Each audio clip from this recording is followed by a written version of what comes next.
Today is June 22nd, 2021.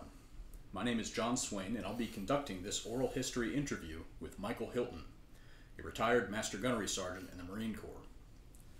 During his 30-year career, Master Guns Hilton served with Bravo Company, 4th Flight Armored Reconnaissance Battalion during the Persian Gulf War and Operations Iraqi Freedom and Enduring Freedom.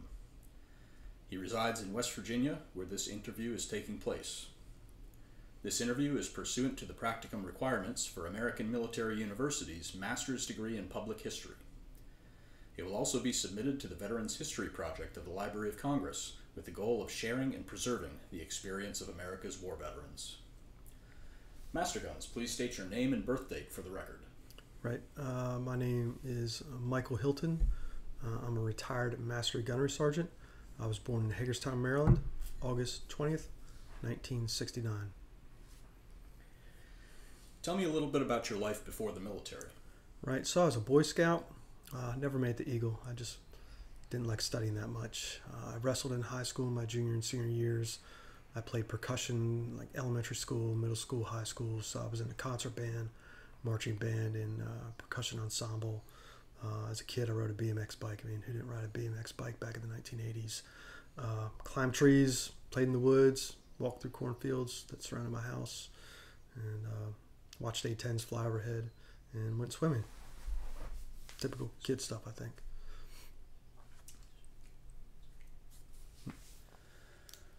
What drove your decision to join?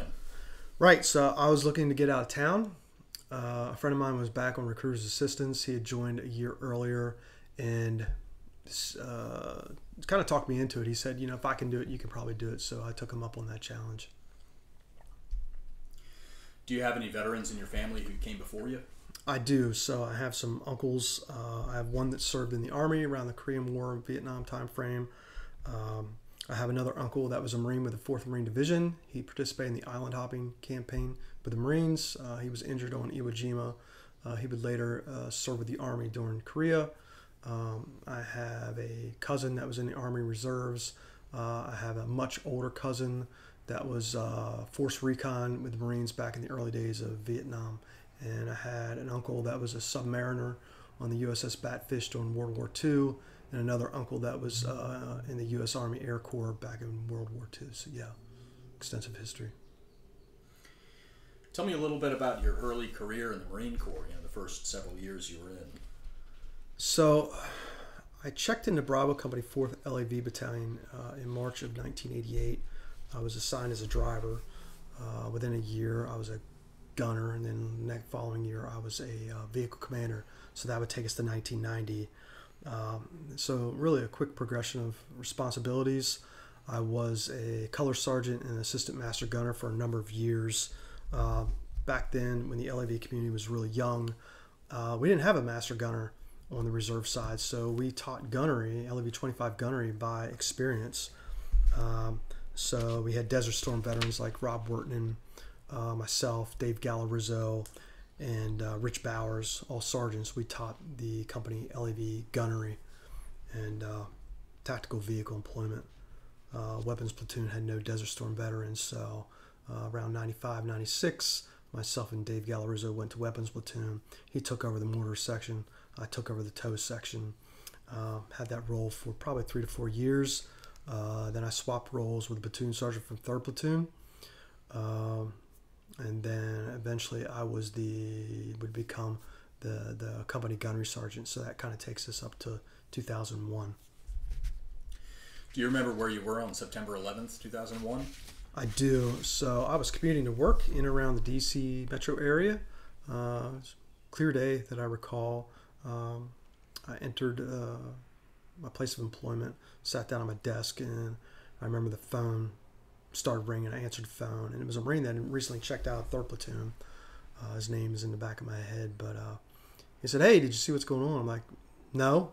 So I got on the internet, and it was slow, and I saw that a plane had flown into the World Trade Center, and I eventually hung up with him and watched live on the internet as second plane hit World Trade Center, and then also learned that there was a plane somewhere over Pennsylvania, I think, and then you had a plane that hit the Pentagon.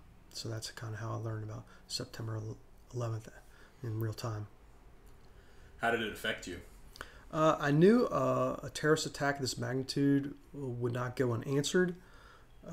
I just started a new job. Well, I was going to be starting a new job on the 24th of September.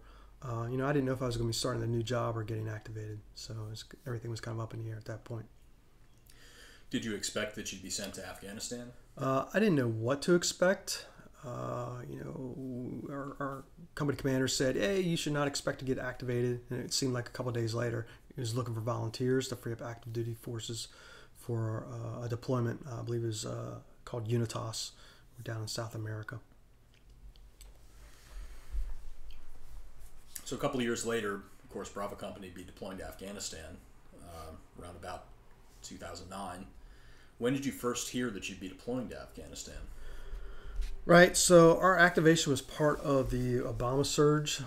That was approved around February 17th of 2009. I probably would have learned about a pending activation maybe like March or April, something like that. So probably shortly thereafter. I don't recall having or given notice that the entire unit was going to be activated or it was going to be a smaller subset. You just don't know those things at that time. Did you have a choice whether or not you could go? Right. So it was conceivable that I could check out because I was no longer obligated to drill, but I wasn't going to do that under really any circumstance.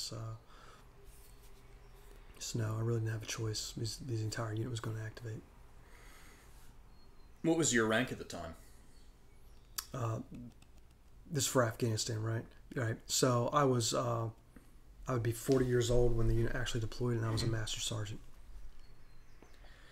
Who did you tell first once you knew you'd be going? It certainly wasn't my family. I don't know who that would have been. How did your family feel about you going on yet another combat deployment? Right. So my parents weren't happy. So this would be my third combat deployment with my parents. It was going to be the second combat deployment with my wife. She was 7 to 8 months pregnant. So I'm pretty sure she wasn't thrilled about the idea of being a single mom anytime soon. What did you do to prepare yourself physically and mentally for the deployment? Right. So physically, anything beyond passing the PFT was, I wasn't concerning myself with that. I mean, I had bigger fish to fry at work. I mean, I had a project that I was trying to finish up. I just spent the last 4 years of my life designing a product, and I kind of owed my manager a finished design that was packaged and I could hand off to him when I got activated so that he could turn that over to manufacturing. I mean, he really supported me when I was deployed for OEF in 2003. I mean, he fought to get me some level of salary while I was deployed just to make sure my wife didn't lose insurance, and I was still making the same money overall. So I really owed him finishing out that project. And the other stuff, I really wasn't worried about it. This was far from your first combat deployment. Did you feel any different prior to this one versus before the other ones? So I actually, so this is my third combat deployment, right? So I actually felt better about this one. I mean, Desert Storm was open-ended. In Desert Storm, we were expecting 50 to 75% casualties. Iraqi Freedom was open-ended, so you didn't know when it was going to end. So what I knew is that, unlike Desert Storm, we weren't expecting the same casualties. Unlike Operation Iraqi Freedom, we were going to be operating far from the population centers. So during 2003 in Iraq, I mean, you're driving down the highway, you drive through a bazaar, a hard pavement road, you could have hundreds, maybe 1,000 people standing around your vehicle. So I knew we were going to be operating far from the population center, so I wasn't that concerned by it.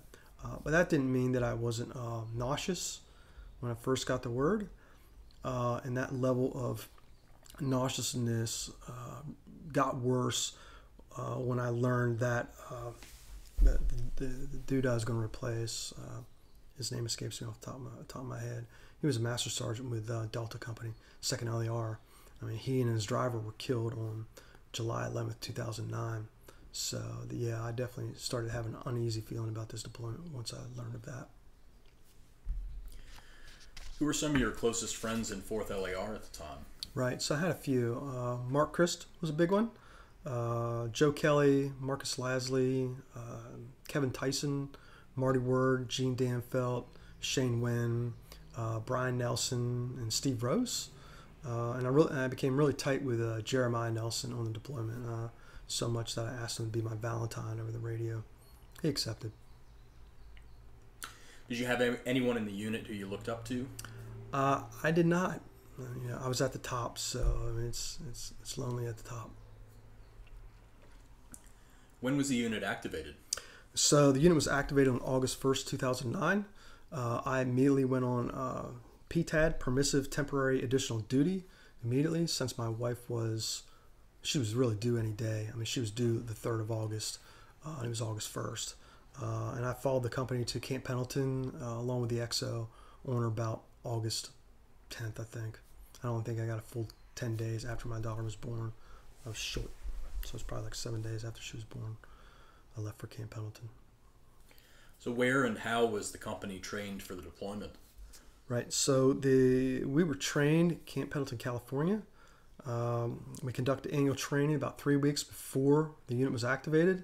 I believe we did rifle qualification, did some 25 millimeter gunnery, and probably some other classes. Once activated, we cycled through some pre-deployment training, and an exercise called Enhanced Mojave Viper. Our platoon commanders were attending the LAV Leaders Course during some of this time, and myself, a few others, and our executive officer attended the Watch Officers Course. So that's kind of what we were doing. I don't know what the Lance Corporals and PFCs were doing. I was pretty busy. What were some of the most important aspects of training? So, the realism. So, in the years since Desert Storm, sorry, I keep looking down at my notes. The realism in training has really advanced to where we would build structures that would allow a person to be immersed in the environment in which they were going to deploy to. So imagine walking into a building that smells like Afghanistan or smells like the streets of Iraq. I mean, it smells like poo. It smells like feces and urine and trash and everything else.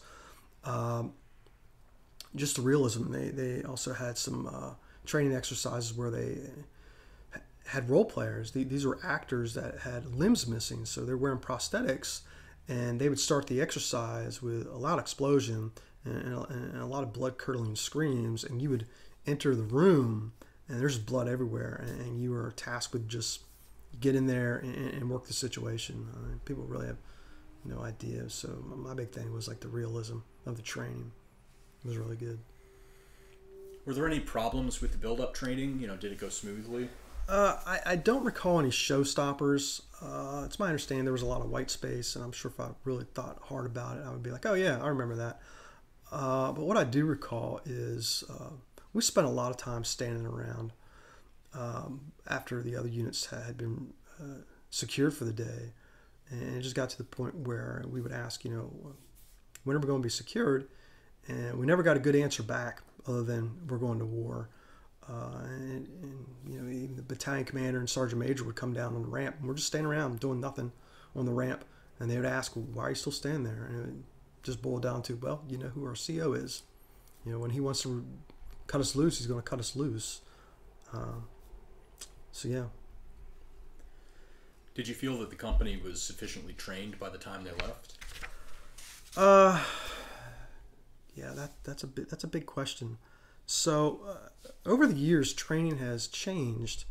From 1988 to about 2003, I mean, the unit as a whole had a really good op tempo where we spent each quarter we had a live fire exercise, a field exercise, and a home site drill where we did maintenance stand down up until about 2003, and then all that stopped. So the training that occurred once we got activated didn't pick up and say, oh, well, now we're going to have all these live fire exercises, do all this field training.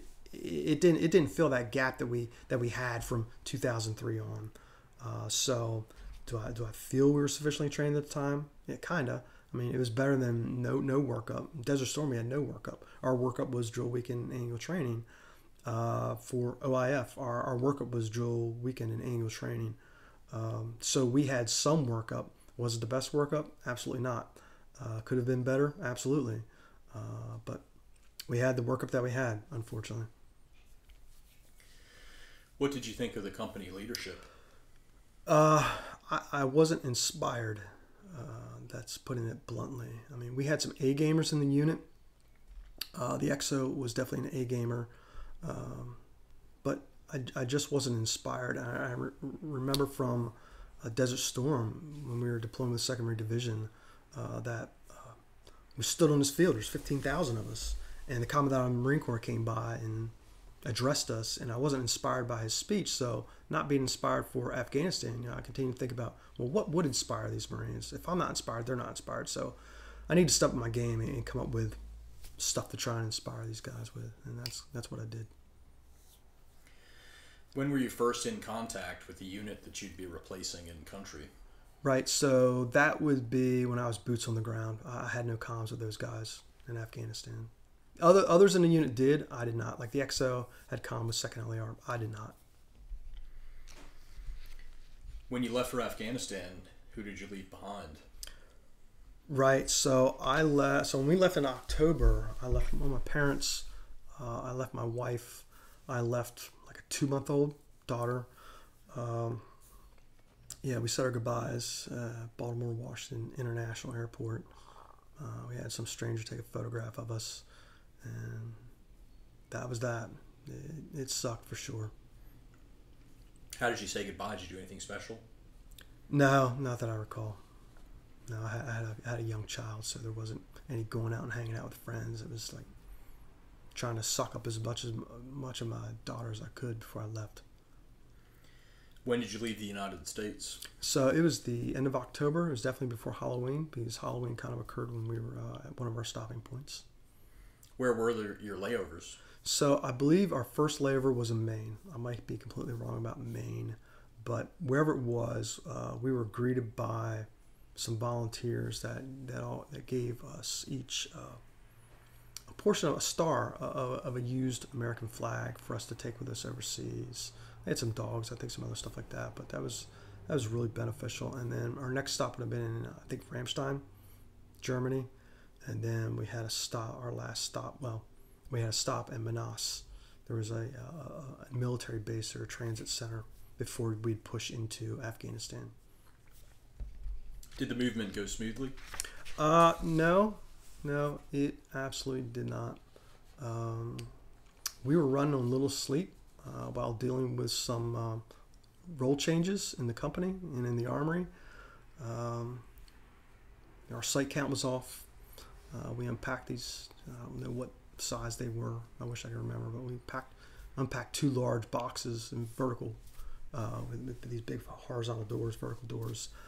We unpacked the thing looking for this equipment. You know, the guy that packed it up was tired, and he put the equipment in the wrong box.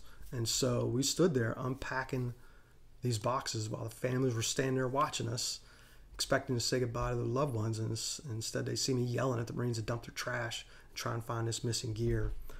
It was embarrassing. The equipment density list was still in flux, and that's the day we're trying to leave. The buses show up and the equipment density list wasn't settled on. And, it's like we were stuck in this planning phase while you're trying to execute phase, which should never occur, but it seemed to happen often. The buses departed without me while I'm trying to finish up this EDL. So I'm checking in with the battalion supply chief saying, here's the final EDL. I promise this time. And I walk out, the buses are gone. So I walk back into him. I'm like, hey, can you give me a ride to the airport? They left. He's like, no, I need to go home and pack.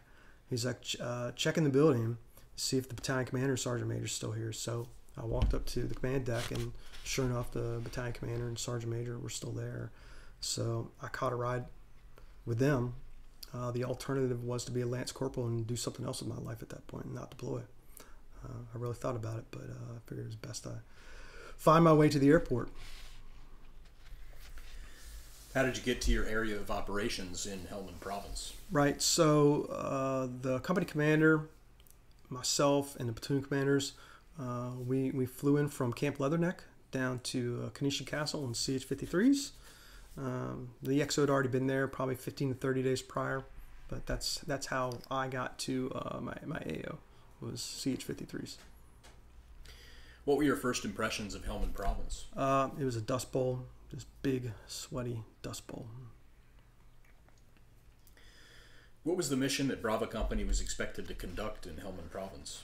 Right, so we were doing basic counterinsurgency, and we were trying to buy time for the Afghan security forces to spin up and gain some proficiency,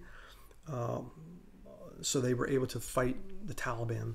We were also buying time for governments to be local governments to be set up and established, because there's known corruption there. So you're trying to set up a government in a box, say, hey, here's how you should do government. So we're just trying to buy time, so counterinsurgency operations. What were your thoughts on the mission at the time? I thought it was a good mission. I mean, it wasn't. It's certainly not a typical light armor reconnaissance mission, but oftentimes you're going to do what the commander needs you to do. If it's paint fences, you paint fences. If it's do windows, you do windows. It doesn't necessarily fall within the typical mission set, but sometimes you work outside the mission set and make it work. Did the transition with 2nd LAR, the unit you'd be replacing, go according to plan? Yeah, so big picture, yes. Individual level, no. And what I mean by that is the Marine I was going to turn over with had been killed in action along with his driver on July 11th, 2009. That's Master Sergeant Jerome Hatfield. He was 36 years old. And Lance Corporal Pedro Barboza Flores, he was 27. So I turned over his combat replacement, a Gunnery Sergeant Dumais. He was a good dude. Learned a lot from him during our short time together. He just wasn't the person I was supposed to turn over with. So that's really on the individual level, no. But big picture, yes. What was your role within the company? Right, so I was the operations chief. My primary responsibility was combat resupply and patrols to the individual patrol bases, and keeping the enlisted side of operations going back at the castle. And so I couldn't be in two places at the same time, so I relied heavily on Gene Danfelt to take care of things back at the castle while I was out and about outside the wire. Do you remember the first mission you were on? I do. So it was a combat resupply that took place with 2nd LAR, Delta Company 2nd LAR. I had shadowed and rode with the outgoing operations chief, Gunnery Sergeant Dumais. So wherever he went, I went. I was his little shadow, trying to learn as much as I could from him. So if he had a task to complete, I completed it with him. So that first mission was a combat resupply to Kuala Lumpur and Shabu. How was communication between the different elements of Bravo Company? They were all split up in various areas. Yeah.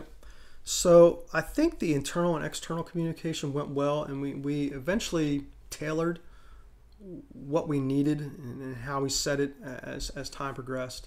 I mean, I think you show up to an area of operations with this boilerplate template, and you're like, that's not really working. So you kind of just change it up on the fly. But I think communication went really well as things progressed. What did an average day look like for the first several weeks? Right, so an average day started early with a stand-up meeting. The commodity areas briefed their area of expertise. We were typically briefed by intelligence. We had an intelligence forecast. If we had any significant acts, what was our outlook for 24 hours, 72 hours, stuff like that. If we had a combat resupply patrol scheduled, I would brief that, since I was the patrol leader. Does anything happened in those that happened in those first couple of weeks stand out to you now? Yeah, so we had our initial IED strike during our turnover with 2nd LAR. So the IED was in place during a sandstorm, and it was on what I would call the driveway leading to Kuala Lumpur. It was like one route in and out of that patrol base because trafficability issues. So Sandstorm rolled in, Taliban planted an IED, and myself and Gunnery Sergeant Dumais would have been the next vehicles out to take that route. But fortunately or unfortunately for the next group, the command group was doing a battlefield study, and an MRAP got stuck, and the MRAP was pulled into the IED, and it launched the MRAP's tire assembly up over top the LAV-25 that was recovering it.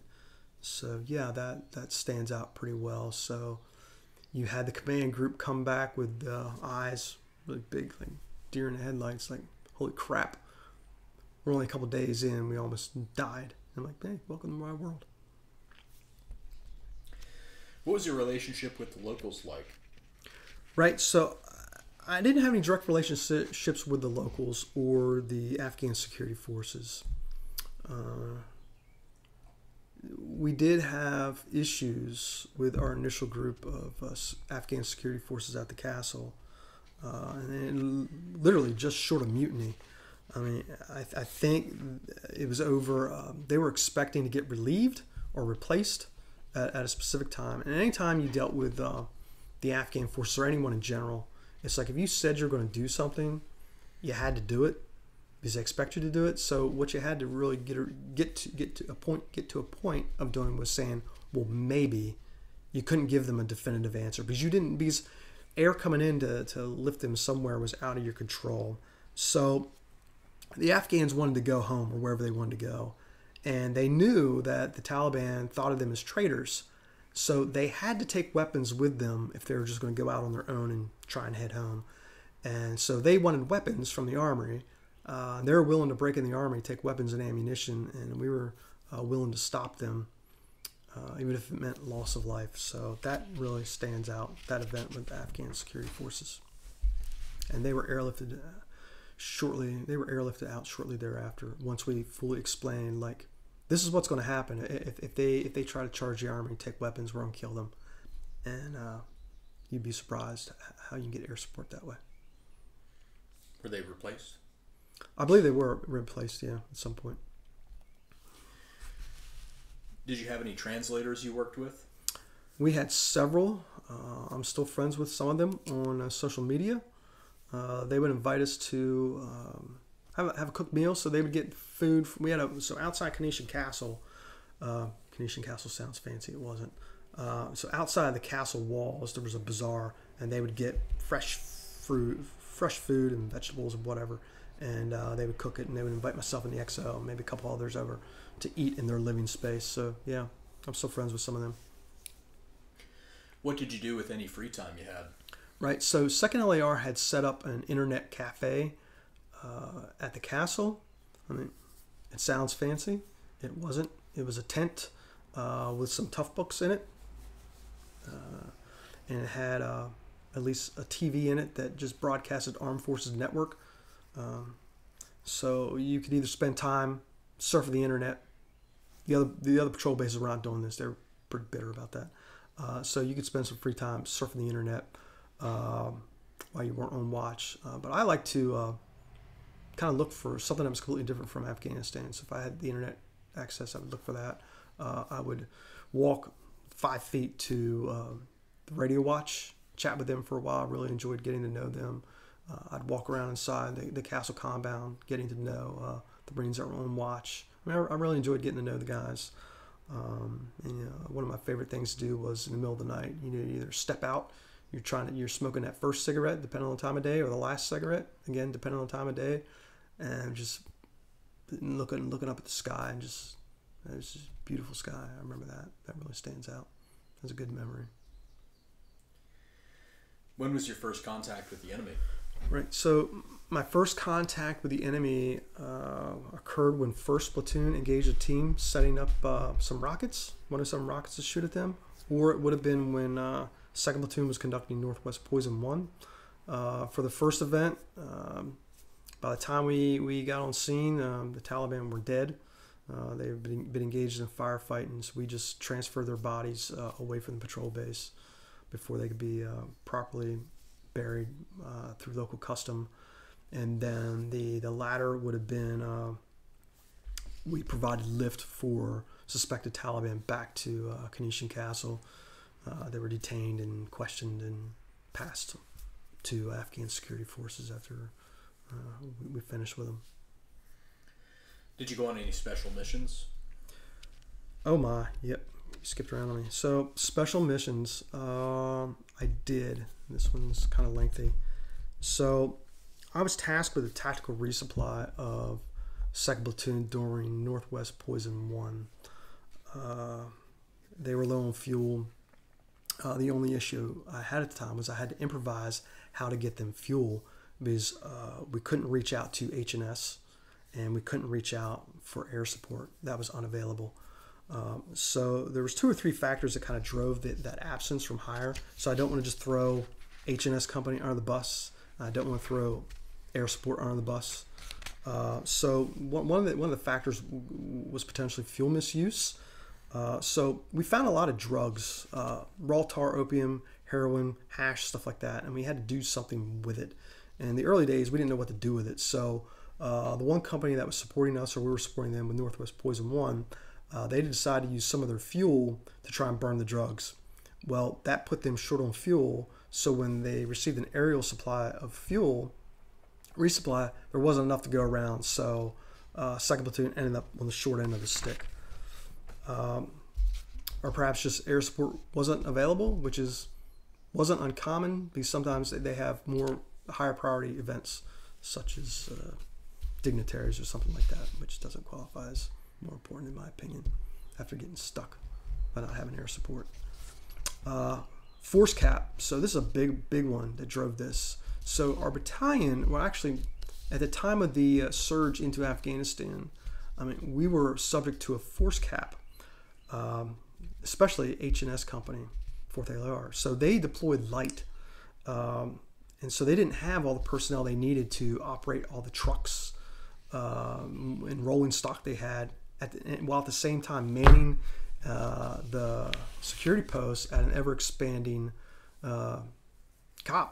combat outpost. So unlike our active duty counterparts on the reserve side, I mean, we have trucks and stuff local. We have rolling stock. So on a typical drill weekend, we use that stuff as part of our mission. We don't have to reach out to battalion to support us. We support ourselves. So I knew the battalion supply officer. The battalion logistics officer, Captain Deekhouse, great dude. I met with him one day and I said, "Sir, let me help you. Help me help you. I mean, I have drivers. You have equipment that you can't support, right? So this stuff's sitting around not being used. I need it. So if you give me some of this equipment or allow me to retain it at the castle, I won't bother you for support unless it's an absolute emergency." And he agreed. So that's the background of how this mission couldn't be supported by hire. So the mission had a catch. The MTVR we did have did not include a 6-con for fuel. But each patrol base had a 6-con for fuel. And at the castle, we had 20,000 gallons of fuel that could be dispensed. We had combat engineers that were working at Shabu.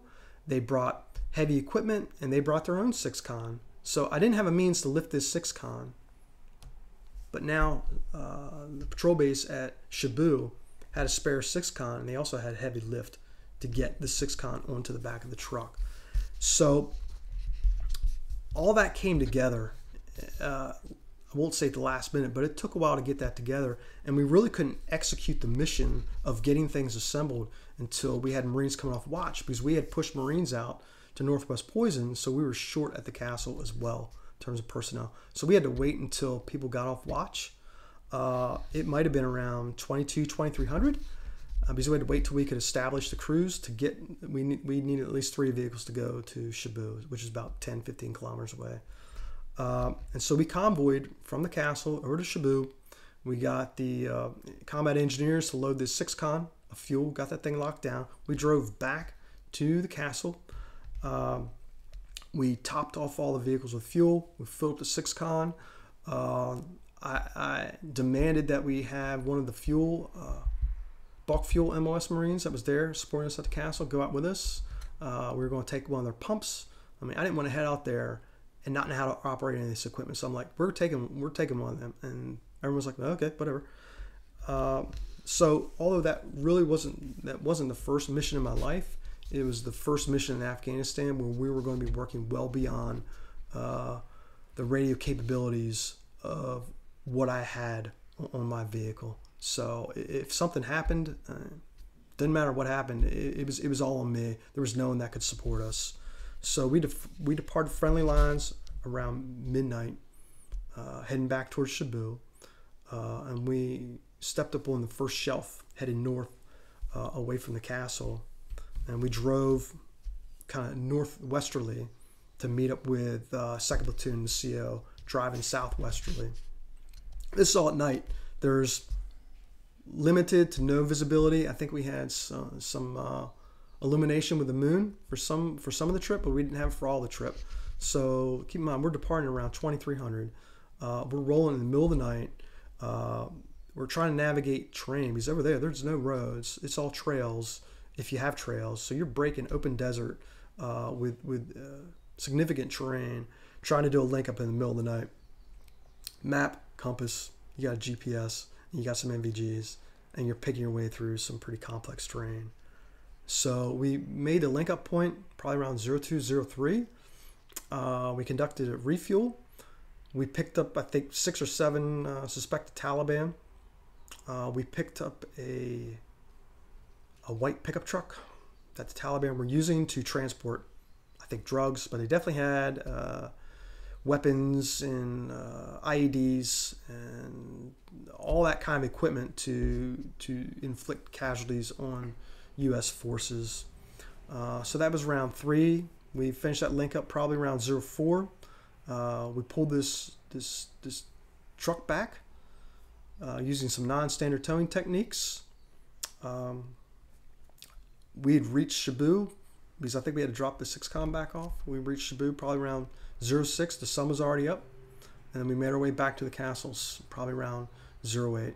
So we had been up all night. I mean, the watches had no sleep, so we'd been up and running all night, navigating pitch black, trying to make that link up. So it was a very long night.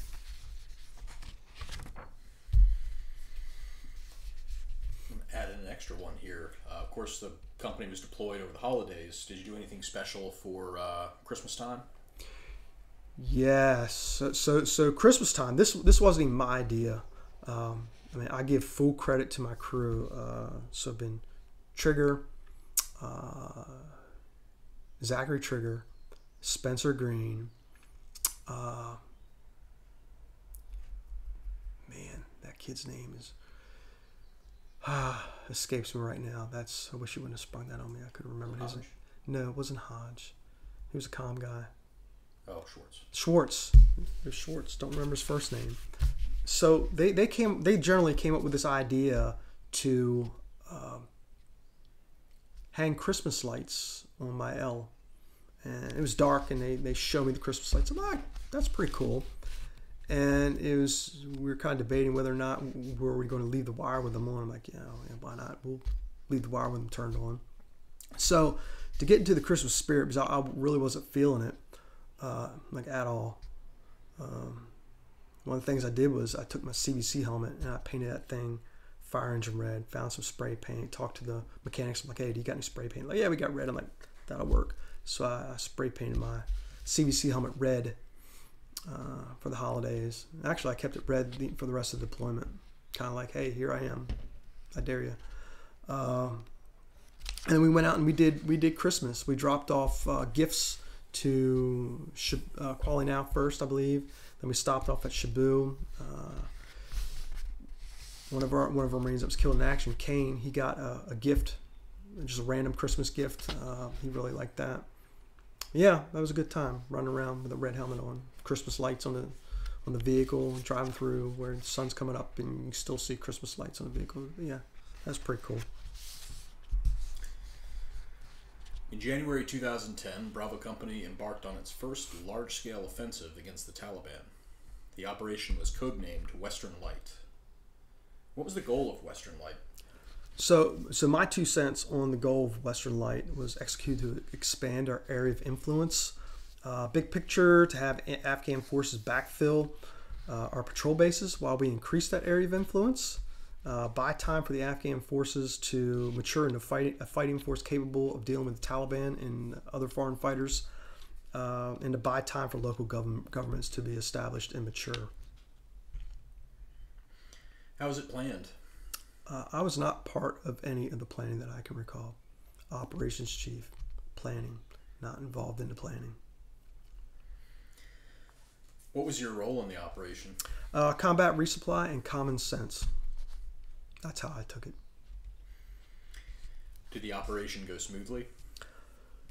Big picture, yes. So that's not bad, right? So on this mission we had 3rd Platoon. I'll go through it. On this mission we had 3rd Platoon, along with the CO. They were going to conduct an airborne assault using Ospreys, and they were going to establish a patrol base in the middle of the Zaranda Calais Bazaar. 1st Platoon was mounted up as a supporting element, as I remember it. They were expected to navigate terrain that had mired the previous unit in order to establish a patrol base that was around 100 to 200 meters north of the bazaar. 2nd Platoon was expected to find suitable terrain for a follow-on combat outpost 500 to 1,000 meters north of the bazaar, and headquarters was expected to follow and trace and establish a coil. The air assault went well. I can't speak to the movement of 1st or 2nd Platoon. My focus was really on headquarters. What I recall is that vehicles started getting mired towards the end of the day. And at some point we came under 107 millimeter rocket fire. The CO wanted to have a section come down and extract him. I don't think there was a way to get vehicles down there because the bridge was out going over top of the canal. I believe the 1st Sergeant's L was stuck. The XO's C squared was stuck. The XO's wingman was stuck. I mean, a lot of the vehicles were stuck. Essentially, we had, even the R was stuck, which I was trying to recover. So the vehicles that were not stuck were trying to perform recovery operations. And we're taking 107 rocket fire while this is going on. So we got the R recovered, got that moved back to the coil. But the CO was still insistent on having a section or someone come down and relieve him and pull him back to the coil. My role was combat resupply and common sense. So, I mean, they were there. So you had the CO and the XO arguing over the radio. Perhaps the XO was just listening, trying to plead his case to the CO that, look, we're stuck. We can't support you. And I'd had enough of the nonsense, and I keep my head set. And I said, break. And I proceeded to paint a picture to the commanding officer of the status of his unit. Half the company is stuck. The other half of your company is performing recovery operations. We can't support ourselves, let alone support you. We are done moving as a company. If you can get back to the coil, great. If you can still work on recovery throughout the night and get yourself back to the coil, great. But nobody is going anywhere to try and retrieve anybody at this point. If you can't get unstuck, hunker down, suck it up. And I set out, put my headset down, and I walked away from the vehicle because I just had enough for one day.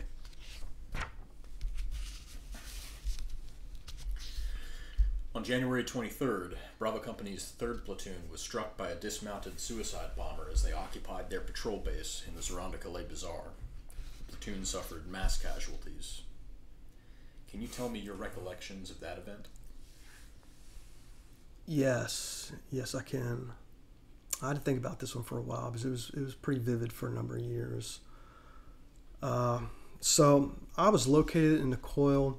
So we're talking 500 to 1,000 meters north of the bazaar. It was morning. I had a detainee, suspected Taliban, in the back of my vehicle, the L.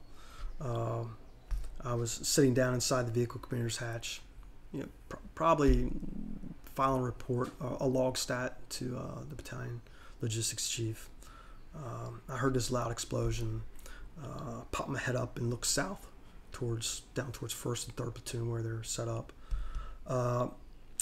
And I remember the radio coming alive, and I heard, I think it was Eric Wheeling on the radio stating that 3rd Platoon had been hit by a suicide bomber. It's my understanding he had seen such things during his tour in Iraq, whenever he was there. So he said he had to drop off comms so he could deal with the situation. And that's how you train to do it. You fight that fight first, and then you report later. So I yelled towards the rear of my vehicle, back towards Spencer Green. I'm like, get that MFer out of my vehicle right now. We got to go. And I remember the CO's vehicle and the first sergeant, they got their vehicle spun up quicker than I could. And they are already on the move. We had this SOP at the time where in Afghanistan where you're the minimum number of vehicles you could run was 3.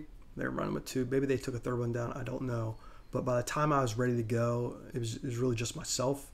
I called over to the XO. I'm like, look, sir, I got to go. And he's like, yep, go.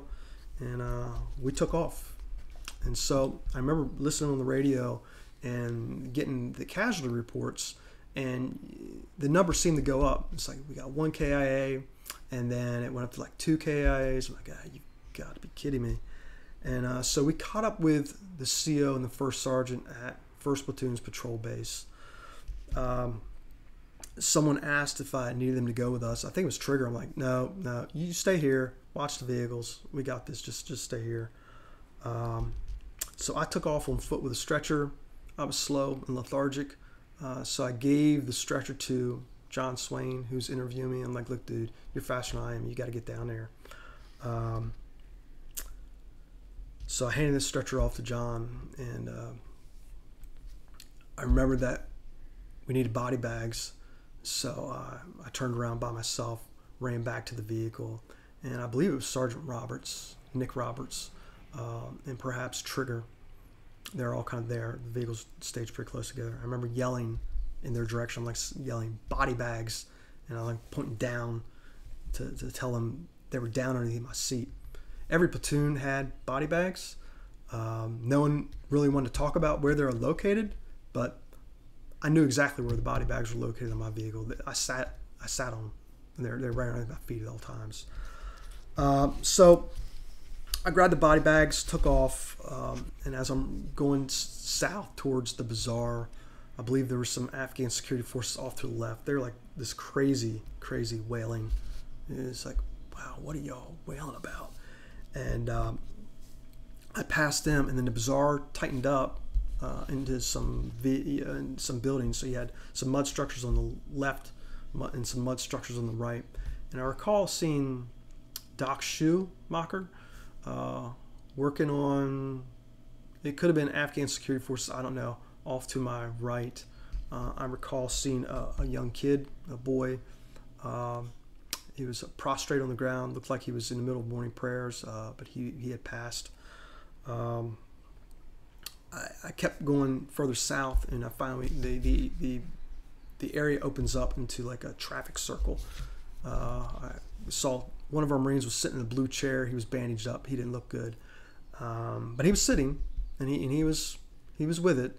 There's another one of our guys. He was laying down beside the chair. He was definitely injured, but he was still with it. And I just kind of walked around and was like soaking in the scene. There's one dude, he was sitting against one of the structures, and he's just like sitting there like completely shell-shocked.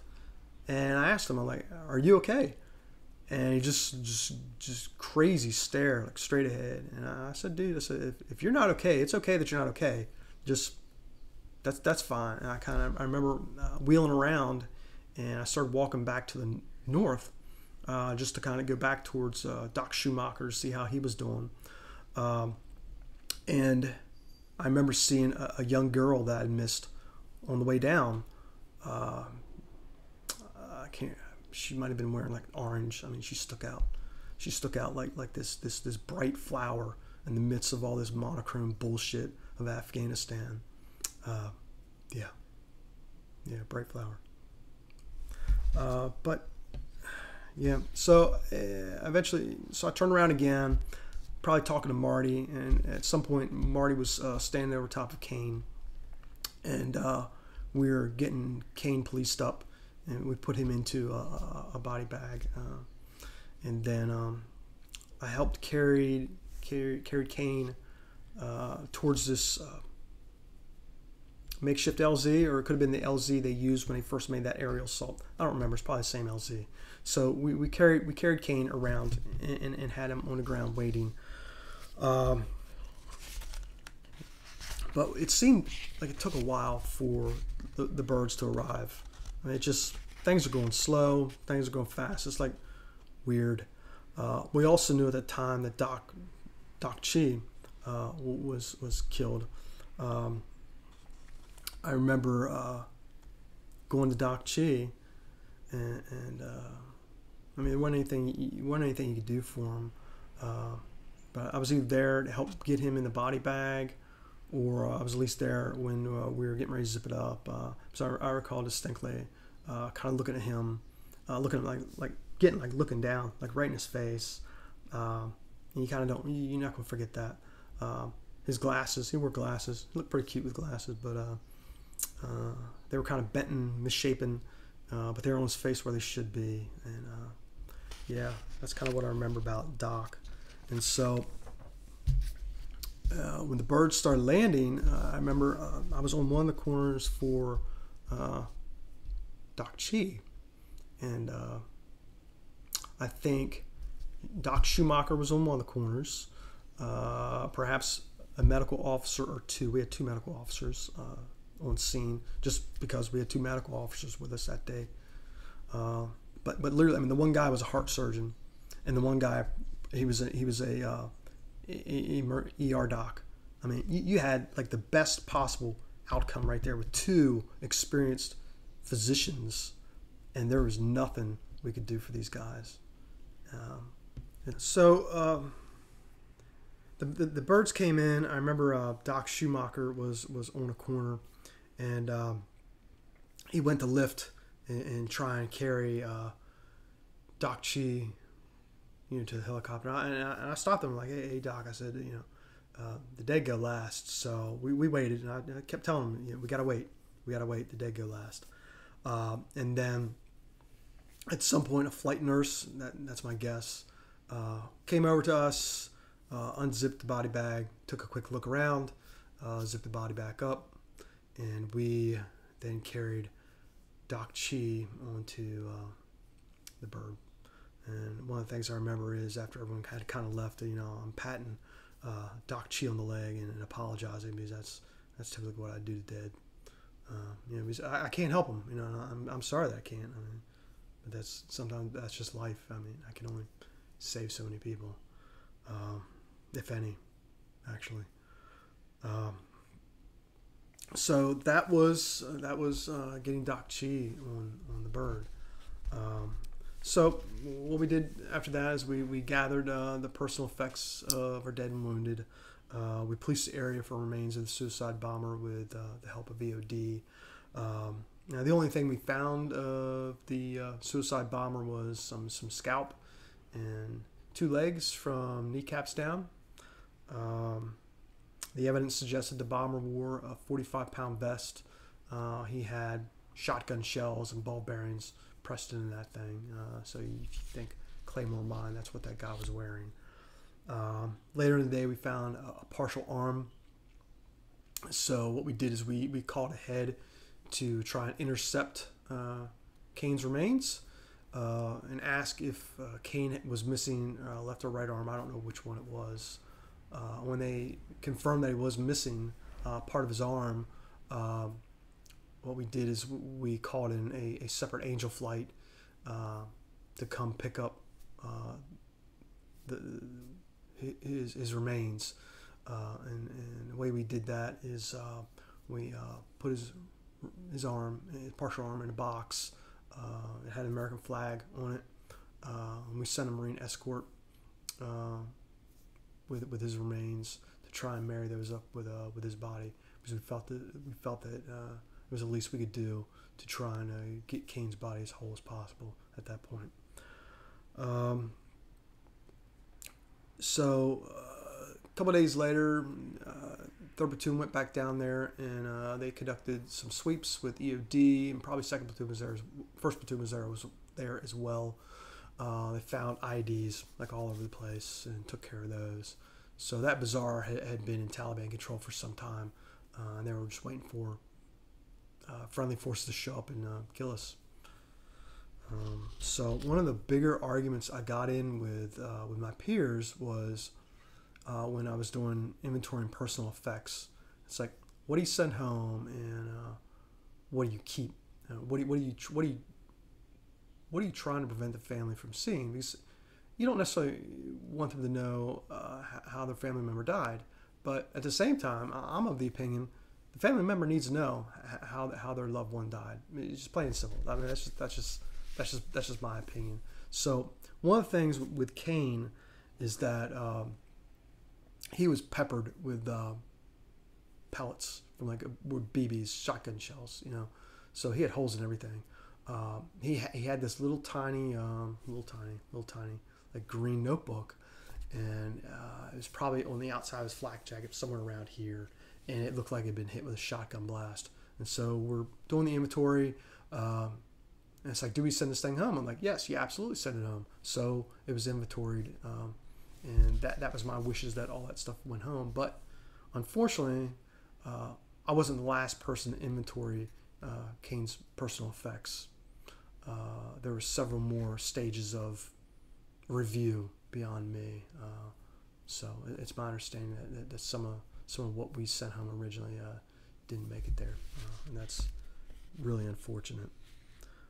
One of the lingering memories I have of that day is the smell when someone blows themselves up, literally turns themselves into pink mist.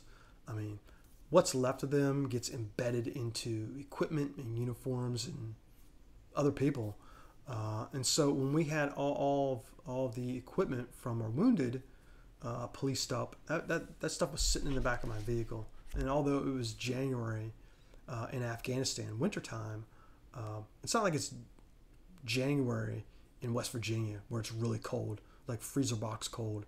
So the remains started to get some stench about them, and it got to a point where I just couldn't eat. I mean, the smell was so bad, and so I finally told the guys that kind of live with me in my vehicle, I'm like, you got to get this crap out of here. I've had enough. I mean, I can't smell this anymore. I can't eat. And then eventually we disposed of it. One of the memories I have recently is in the last few years, maybe 10 years ago ish, we had a pan in like the warming drawer of our oven. It had some grease on it, and we didn't know it was sitting there. And so after several oven cycles in a couple weeks, I'm smelling death inside my kitchen, and it's like, I know that smell, and it just like kept bringing me back to Afghanistan. And I kept looking for it. I couldn't find it. I couldn't find that smell anywhere.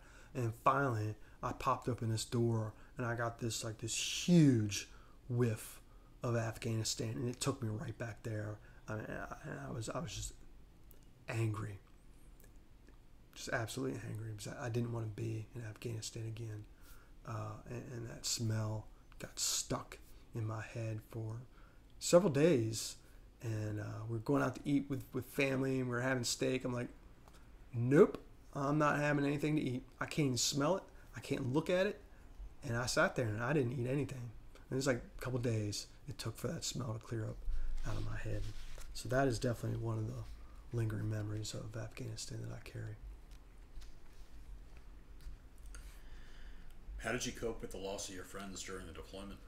Right, so this is going to sound harsh, but I didn't lose anyone that was close to me.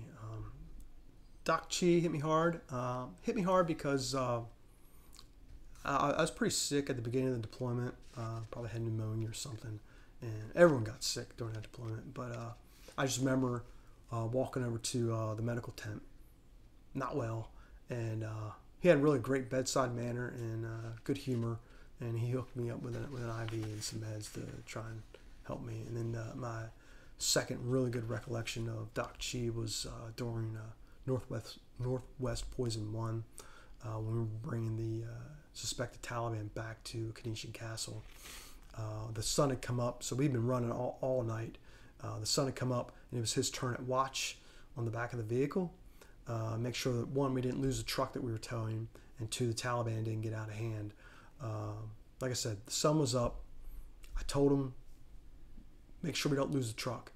And he, okay. And we're driving along. I look back, and there's no truck. So I yell at Doc, "Where's the truck?" He turns around, looks, sees no truck, says, "What truck?" Yeah. I wasn't happy at the time, but now it's pretty funny, given the circumstances of Afghanistan. When did Operation Western Light end? So I don't recall the date. I mean, it had to be later in January, maybe early March. But our part of Western Light ended when Alpha Company, 4th Light Armored Reconnaissance Battalion, took over that patrol base we were building. That patrol base, we actually named Cop McDonald after a Marine that was killed during OEF 1 in 2003. One of our guys, Bravo Company. So I'm guessing that role kind of ended before the Battle of Marja, because I remember kind of watching the Battle of Marja unfold when we were already back at Cop Payne, getting ready to spool up for a different mission. What did the company do after Western Light? Right, so Western Light, there may have been a Northwest Poison 2, and I remember Northwest Poison 2. I'm just trying to put a good date on it. So we did that mission, census, interdiction. We did some battle shaping for Marja, trying to throttle the flow of foreign fighters in and out of Marja, and trying to throttle any material support. Like earlier when we did Northwest Poison 1, there was foreign fighters going to Marja. They had weapons, they had IED making materials, they had RPGs, they had drugs. I mean, yeah, so that's kind of what we did, keeping people off the rat lines, or at least diverting their attempts to approach Marja from a specific rat line. Did you feel the company was well suited for that mission? Yeah, once a light armored reconnaissance company starts moving in their vehicles, it's a really good LAR mission, in my opinion. When we first got to Afghanistan, there was very few units on the move. We had 2 static patrol bases, and the vehicles at those patrol bases were essentially dug in like pillboxes in World War II. Back at the castle, we had posts we needed to man. So you had the headquarters elements that would roll out. So the headquarters elements was on the move often. Second platoon, I think, had some vehicle movement, but for the most part, our light armor reconnaissance mission was really just operating out of static patrol bases, foot patrols. So anything that had us on the move, interdiction type stuff, yeah, that's definitely light armor reconnaissance specific missions. What was your role within that mission? I continued with combat resupply and common sense. That was my role. Do any of the events over the next several months stand out to you? Yeah, so on March 24th, Bravo Company received word that the battalion Sergeant Major Robert Cottle was killed in action along with his driver when their vehicle struck an IED. Boy, I messed it up for you.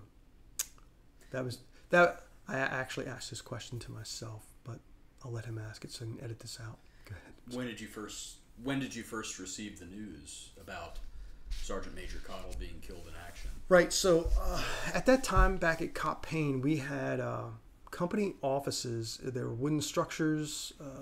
Engineers built, or CBs built. Someone built them. But we shared office space with Delta Company and with H&S. And so we heard over the radio that Jump Platoon had struck an IED. And then my friend, the battalion logistics officer, Captain Deekhouse, He was monitoring the radio traffic because he heard jump hit an ID. And then over the radio, we heard, for instance, Romeo Charlie, a set of numbers, Romeo Charlie, another set of numbers. And I watched his mouth. He didn't say it out loud, but I watched his mouth say Sergeant Major and his driver. And I was like, holy shit. That I learned about that in real time. How did that news hit you? And Sergeant Major is larger than life. He was, anyway. I mean, his loss really hit closer than the others. I share my concerns with the command during our workup. He kind of eased my suffering on that a little bit.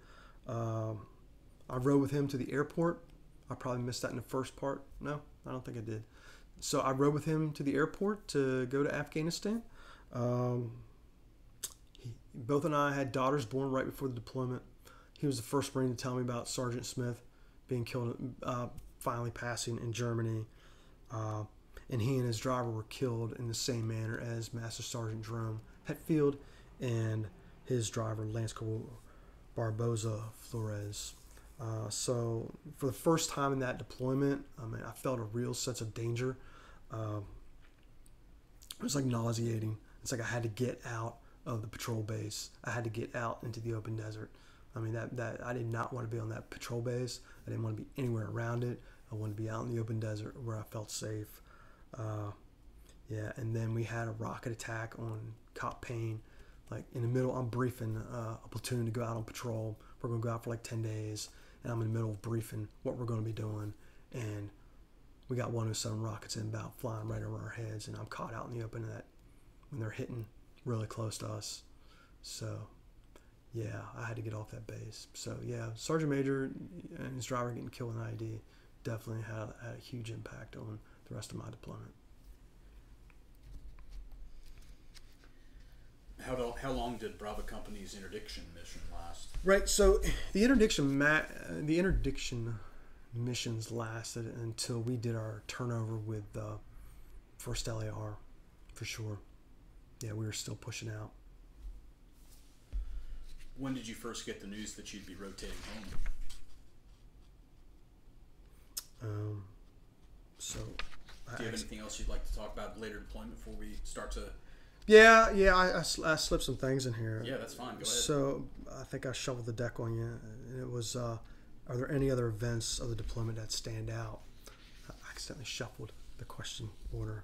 And so one of the things we did was we did several turnovers while we were in Afghanistan. We shut down some of our patrol bases. We shut down one patrol base, Quali Now. We completely demilled that. We turned over Shabu to Afghan forces. But one of the things you had to do in Afghanistan was you had to improvise a lot because the battalion came over light. They didn't have the resources to help you. So you really had to rely on yourself to try and figure things out. So one of the things I was able to do was to apply. I had a degree in mechanical engineering. So when we were demilling Quali Now, we had a 6-con of fuel that we had to move. But the combat engineers had long left, and we didn't have heavy lift to get this 6-con up on top of our MTVR. So I walked around Kenosha Castle, talked to the maintenance staff, took a look at their straps for strapping things down. And unfortunately, they had weight limits printed on them. If you walk out to the LAVR, you'll see it has a load test on it and it has how much weight it's going to lift for the boom on the R. And so I was able to estimate the weight of the 6-con. Did some math on the density of fuel, drained that thing down as far as we could. And I knew the load limits of the LAVR's boom. And so while we were demilling Quali Now, I made the decision that we were going to crane this 6-con of fuel on the back of the MTVR. And so I remember the platoon started asking me, it's like, hey, is that safe? I'm like, oh yeah, it's safe. Got a margin of safety. I mean, but I wouldn't stand underneath of it, but it's safe. So that was one of the things that was interesting. We already talked about painting my CVC helmet red for Christmas. That was really just a big middle finger to the Taliban at that point. because I painted it for Christmas. I mentioned that, but we were getting ready to host the battalion commander and the battalion sergeant major. I didn't know how well that was going to go over with them. Me driving around with a red CVC helmet, so I was expecting to get my butt chewed for that. And if I got my butt chewed by them, guaranteed the CO was going to say something to me about it. But they never said a word about this red CVC helmet, so I kept it red, just daring the Taliban to do anything near me, and they just never did anything. The other thing I remember most is like we had a nighttime vehicle recovery outside of Shabu. It started in the daytime, so we did a convoy over to patrol base at Shabu. 3rd Platoon at Kuala Now was responsible for providing an escort for EOD to get them from Kuala Now to Shabu, so they're heading west. And at the time, I thought, and I'll correct this at the end. At the time, I thought that EOD had been delivered where they needed to be. Right, so I'm at the patrol base at Shabu. I hear that EOD is stuck. I'm like, okay, I'm here. We still got to go back to the castle. So I believe I sent out either an R or 25 first, LAV R or 25 first to go help them out. And I'm thinking in my head where they could be, because similar to Kuala Now, Shabu had what I would call a driveway. They had one entrance in and out of that patrol base. And based on what I heard on the radio, I assumed that they were on this driveway, stuck just right at the road, a couple hundred meters. So the first vehicle went out to assist. Time passed, sun's going down. Get a call. Now there's 2 vehicles stuck. So I got this MRAP stuck and either a LAV 25 or an R stuck. So I sent out the next vehicle. I'm like, go out there and help them see what's going on. I said, this is ridiculous. And sure enough, I got to get another call shortly afterwards. We got 3 vehicles stuck. I'm like, what is going on? And send me your grid. So I should have done that the first time. So they sent me the grid of where they were at. And they were nowhere near this driveway. They were actually like 500 meters or 1,000 meters towards Kuala Now. At the time, I believed that 3rd Platoon, it was actually Sergeant Smith, didn't give him an adequate escort. So I called over to the patrol base and I ripped into Marcus Lasley. I mean, I just ripped him a new one for not giving a proper escort. I would later learn that EOD cut them loose early, and Jeremy Rash apologized for that later on in the deployment, so I forgive them both. So anyway, we go out there. I'm only one vehicle. We got to go, and remember, H&S can only be used in the case of emergency because they have watchstanders that need to man their post. They have their own patrols that need to go out or resupplies to and from all the way up to Leatherneck. They got a lot going on, so they can't just help you. They can't just drop the door in to help you. So we had to figure out this recovery operation on our own. So I was fortunate. I had Corporal Trigger, Eagle Scout, Boy Scout. I was not. That was really good at knots. And so we had these recovery ropes, fiber ropes. And we were able to find this narrow patch of solid ground that was long enough. It was like this real thin runway that my L could get some momentum on and try and pull these vehicles out of their situation. The sun had already set, and I was concerned about the Taliban being in the area, as they were. I was concerned about, I couldn't see, and I didn't want to get stuck myself because then we'd really be screwed. So Trigger was able to come up with some cool knots. We were able to start pulling on, I think the recovery vehicle was the first vehicle we took on. And we had to literally pull them perpendicular, which wasn't an easy pull. So we had to snatch them sideways. And I believe we broke a rope during that pull. We also bent one of the shackles. That's how much force we were generating trying to pull them to the side in mud. We may have broken a second rope. So we got down to it. We had just enough rope to reach the MRAP. It was dark. We couldn't see. So we had intermittently turned on our white lights so we'd see what was going on, then we'd quickly turn them off in case anyone was smart enough to try and hit us because we're broadcasting where we're at in the middle of the night. We're using regular headlights. And we were able to snatch this MRAP out of being mired with an LAV-L. And I'm sure there's a serious weight difference between MRAP and LAV-L, but I mean, I told my driver to just gun it, and we took off on this little thin runway, and the rope had stretched out, and the vehicle was literally like bouncing up and down, trying to keep from pulling backwards, and eventually you feel it ease up, and we pulled that. We recovered 3 vehicles, an LAV-25, an LAV-R, and a big ass MRAP with some ropes and an LAV-L. I will never forget that.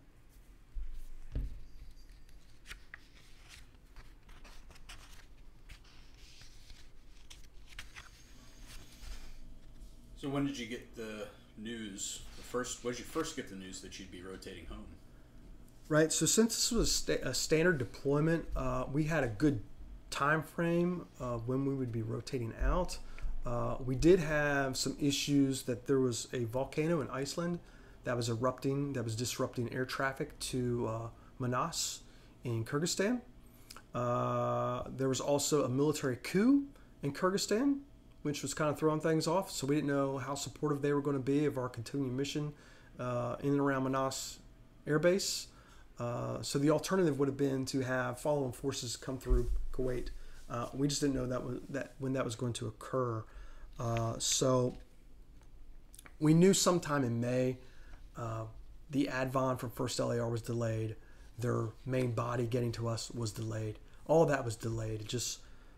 We knew when it was happening, but it got our tail end got compressed pretty tight to turn over.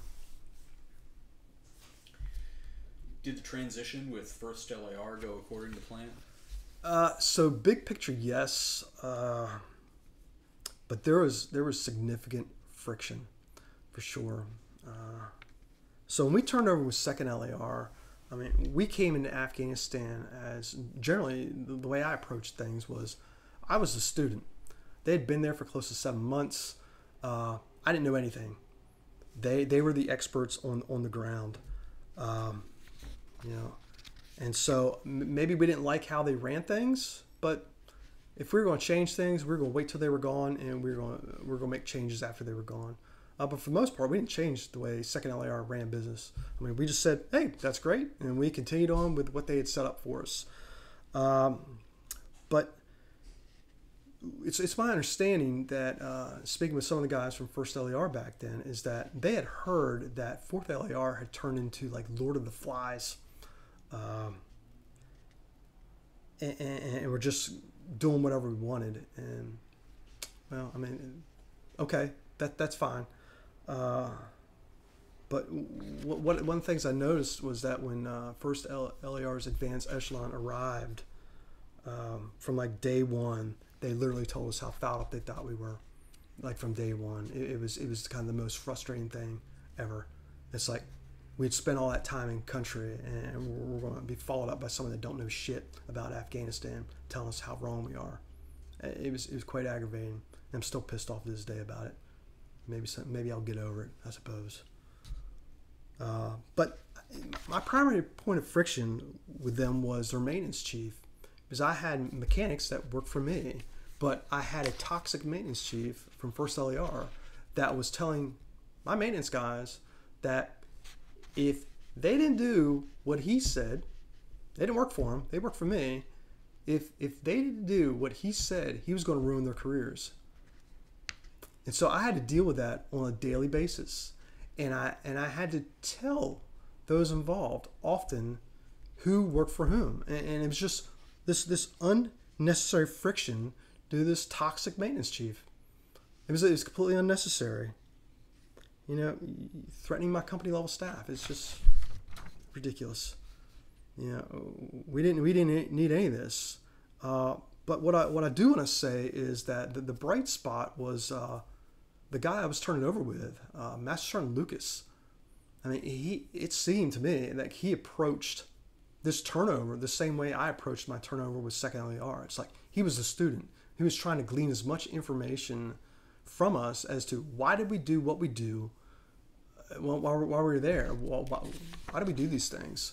So, I mean, I don't remember how many combat deployments we took Master Sergeant Lucas on, but it was enough for him to get a sense, or so I felt, that he knew that Afghanistan was completely different from Iraq.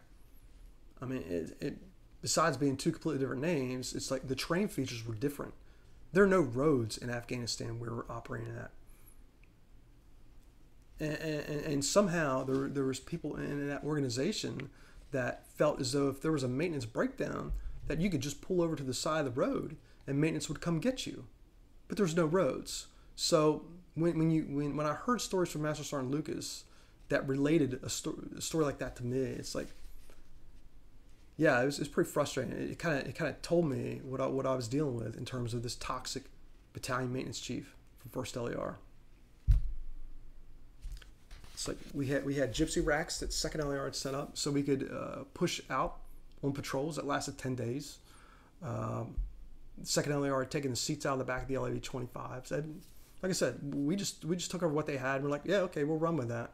But there was a reason they did what they did, and there's a reason that we continue to do that. There was a reason that we pushed out 7 tons with the platoons that had the 7 ton with a 6 ton of fuel in the back of it. Because what we learned early on the deployment was that the battalion can't support you. Aerial resupply is spotty. They don't necessarily arrive on time. So we had all these lessons learned, but it's like no one wanted to listen to it. And so when I would have conversations with Master Sergeant Lucas about how they were planning on running things, and I would tell him, like, hey, what are y'all thinking? I mean, here's why we did this. And what he fell back on was, well, that's what the command wants to do. And it's like, okay. It's like, good luck with that. And I'm sure he thought I was irritated at the time, and I was, because I felt that we were being disrespected after all the time we spent there. And we freaking bled in Afghanistan, right? We lost a lot of guys. And that doesn't even count the wounded. And yet we had our following company taking a shit on us. You know, so you can see I'm a little angry. I'm still angry about it. But like I said, Master Sergeant Lucas was the bright spot, for sure. Like around 2016-ish, the battalion ops chief at 4th LAR Battalion retired. And I saw a much older Master Sergeant Lucas. He was retired at the time, and what I recall is that he walked up to me and he seemed burdened, and he said, "Hey, you remember me?" I'm like, "Yeah, I remember you." And he seemed burdened, like something was on his mind, and he said, "I just want to thank you for what you did in Afghanistan." Right? So I took it as he really wasn't thanking me personally. Maybe he was. But like I said, Bravo Company and 4th LAR, we bled all over Afghanistan. So perhaps he was thanking 4th LAR. And so what he related to me was that he was looking for a good deployment to retire on. Right? And he was thankful for all the work we did and all that blood we shed so that he could have a good deployment to retire on. That's my high point of that turnover. The rest of the turnover sucked. Did you feel that you accomplished the mission that you set out to complete? Yeah, I feel we accomplished the missions we were tasked with.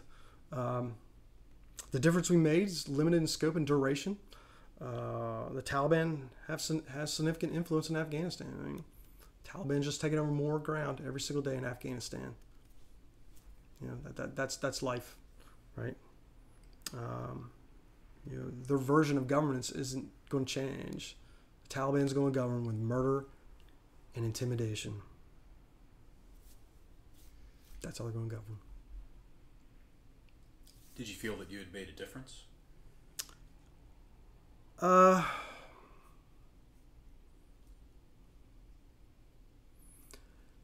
I read an article recently of a Marine that graduated boot camp, I think, or maybe he's a drill instructor now.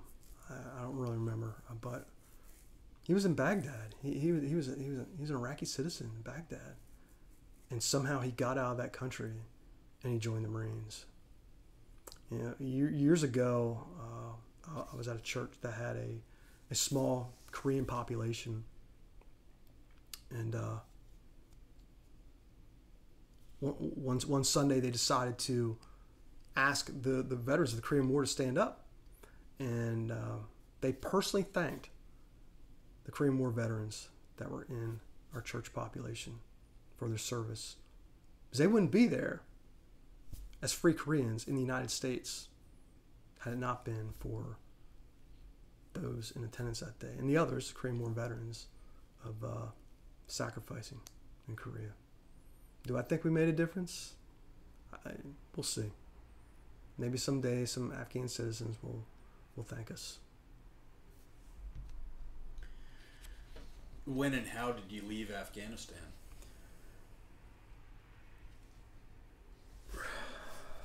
You want to back up first? No, this is fair. Yeah, this is fine. So we left on or about. You don't need to edit this. So I thought about how to answer this question. The when was on or about May 19th. The how of the question is a little different. Like I mentioned, our turnover with 1st LAR wasn't pleasant. I felt as though we'd been completely disrespected, and they discounted our experience in Afghanistan. I'd been up for what seemed like 48 hours. I still didn't have a warm and fuzzy that all of our gear was accounted for. Someone was already sleeping in my rack from 1st LAR. The birds were inbound. I wasn't even packed yet. I was angry. If we go back and remember when I turned over with Gunnery Sergeant Michael Hilton from 2nd LAR, one of the things he did was he left an ammo can full of stuff he thought I was going to need for our deployment in Afghanistan. Right, so I remembered that. I mean, it had like paint pens, probably a carton of smokes, and some other stuff he thought I was going to need. So one of the things I had my wife do in the deployment was send a bottle of Febreze, because you're not taking a lot of showers. You're going out on patrol for like 10 days. And on the logistics side, we were heading out for 10 days. We were coming back, taking a shower, and then we were heading right back out. And at some point, we transitioned to where we had an A team and a B logistics teams, to where I wasn't running out on every mission that was outside the wire. They forced me to stay inside the wire a little bit. So anyway, I had my wife mail me a bottle of Febreze, because I got tired of smelling like BO, and I wanted to smell something different. So, like I said, we had birds inbound. So I had this ammo can full of stuff and a bottle of Febreze, because you got to smell good from time to time. And I went and I tried to find Master Sergeant Lucas. I knew what tent he was staying in. It was an Alaska tent, had a door on it, air conditioning. And I tried to open the door. It was locked. He wasn't there. There was nobody there. So I couldn't find him. So I just sat this ammo can down on this, it's called the front porch, for lack of a better term. It had our mutual call sign spray painted on it, Black 7. That's the call sign for the operations chief. So he would know it was his. I mean, it's going to be his, just like it's Gunnery Sergeant Michael's. It became mine as Black 7. It was now going to be his as Black 7. I just wanted to shake his hand, wish him well. I mean, I had no ill will towards Master Sergeant Lucas. I mean, he's a good dude. But I legitimately wanted to wish him well and try and pass off some good vibes and say, be safe. I mean, I had this tradition where I talked to inanimate objects, specifically in LAV. So one of the things I did before I left Afghanistan was I put my hand on my L, and I'm like, look, you better give Master Sergeant Lucas a good ride, just like he gave me. Don't mess around, be good, and treat him right. And so, like I said, I couldn't find him. So I sat the can by the door. I left. I'd asked one of my friends, Jeremiah Nelson, Valentine, to take the last bird out of our patrol, our now Fob Payne with me.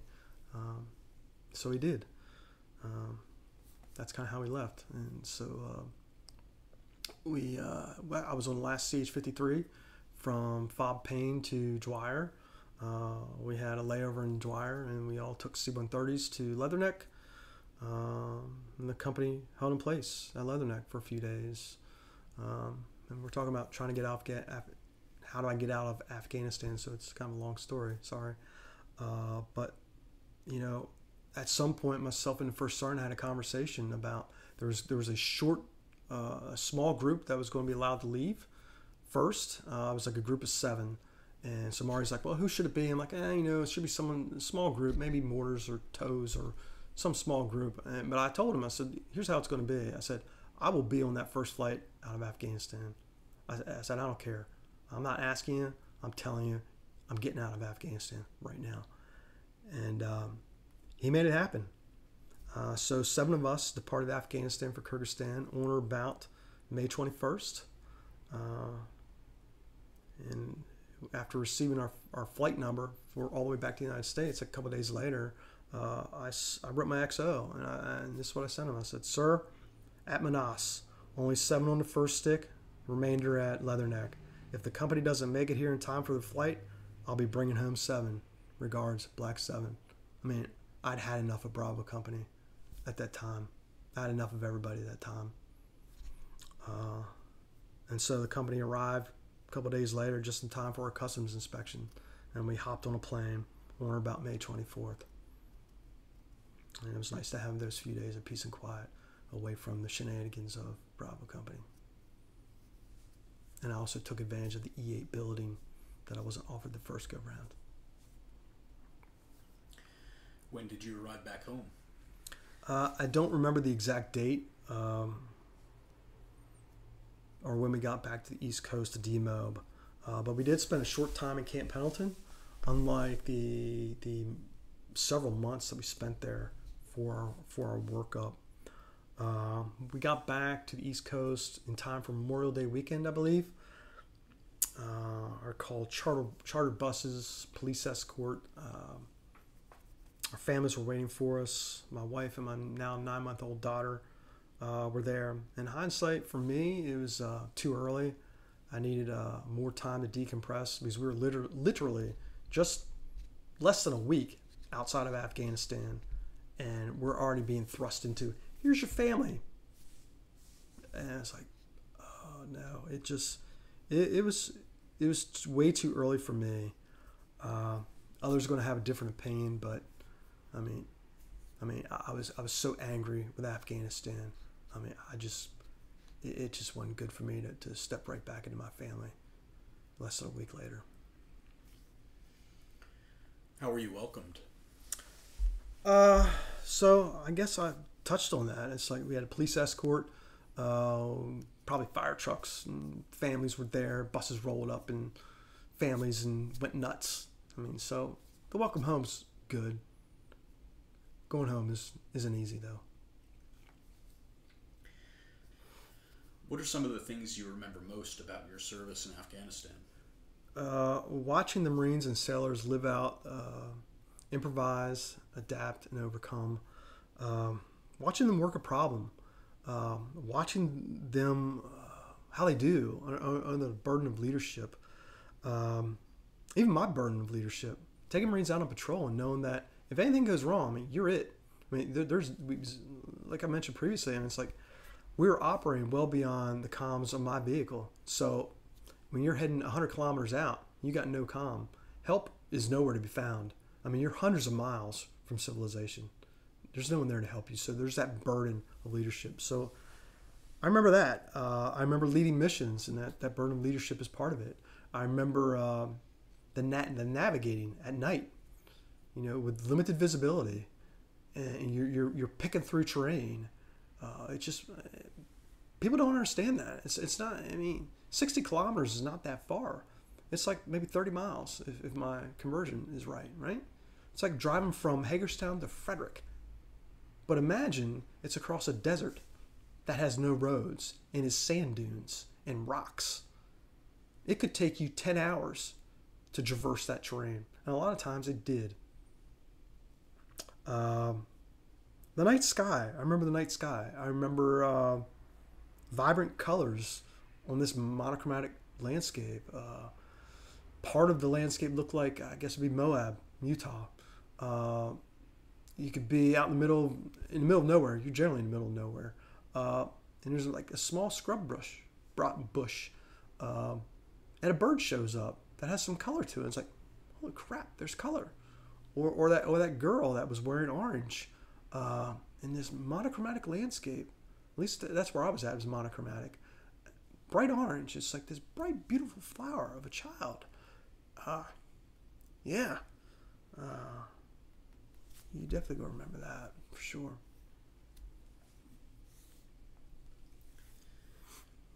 What are your thoughts about the war in Afghanistan as a whole? Right. So I'm not sure what we accomplished in Afghanistan.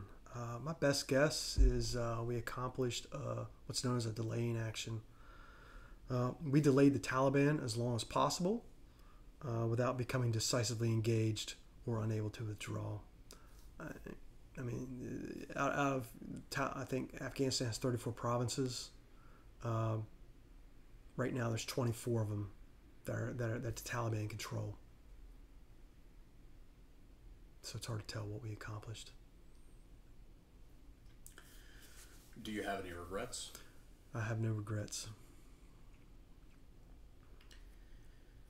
How did your service in Afghanistan affect the rest of your time in the Marine Corps? So, Afghanistan was although I'm angry a good bit, Afghanistan to me was a high point. Not everyone's going to share that opinion, but I felt alive when I was in Afghanistan. Just like Operation Iraqi Freedom, just like Desert Storm, just like any other time in life where you really figure out who you are under really difficult circumstances, and it's really hard to find that in the civilian world. Maybe if you're a police officer, firefighter, or something like that, but I mean, I'm a mechanical engineer. I mean, you're not going to feel alive doing mechanical engineering. But that feeling of being alive has ebbed more than it has flowed throughout the years, specifically in the rest of my time in the Marine Corps. I mean, so I retired in 2017. I returned from Afghanistan in 2010. In 2010, things got back to normal for me. The instructor staff, they were filling the operations chief role again. I was back at my civilian job. In 2012, I was promoted to Master Gunnery Sergeant, and I started heading out to a battalion in Camp Pendleton, California, to serve as the battalion logistics chief. So that happened, being the battalion logistics chief, happened because I stuck around and I had a good tour as a operations chief with Bravo Company. Afghanistan made that possible. Afghanistan made some things in my civilian career possible. It's helped me stitch together a 30-year career that I can say, hey, I have experience in the field when we go to design a product. So Afghanistan made that possible. Do you feel that your country is grateful for your service? Yes and no. I mean, the only person that's really important to me was Master Sergeant Lucas. That day when I saw him again after a couple years at the retirement of the 4th LAR's battalion operations chief. When the battalion operations chief retired, Master Sergeant Lucas was there. I mean, he was genuinely grateful for our service in Afghanistan. And if no one else is grateful, I don't give a flying flip. I mean, Master Sergeant Lucas set the bar. I don't expect anyone to ever step over it. Master Guns, I really appreciate you sitting for this interview. Got one last question for you. This interview is, of course, going to be submitted to the Library of Congress. It's going to be preserved there, so there's a really high probability that some of your descendants are going to be watching this in the future. So is there anything you would like to say to those people, your posterity? I'll try to say what I said for the other interview for Desert Storm is if you have the opportunity to serve your country, serve your country. It's not for everybody. I've had friends that never served. I've had friends that served a little while. I've had friends that served like 20 some years. I have very few friends, if any, that have gone on to serve 30 years. If you decide to serve your country, do your time. Figure out when it's right for you to get out. Don't bellyache about your service. And keep in mind that it's military service. It's not military self-service. There's a difference, right? It's not self-service. It's service. And service is never convenient. Master Guns, I appreciate your time again. Thank you very much. Thank you.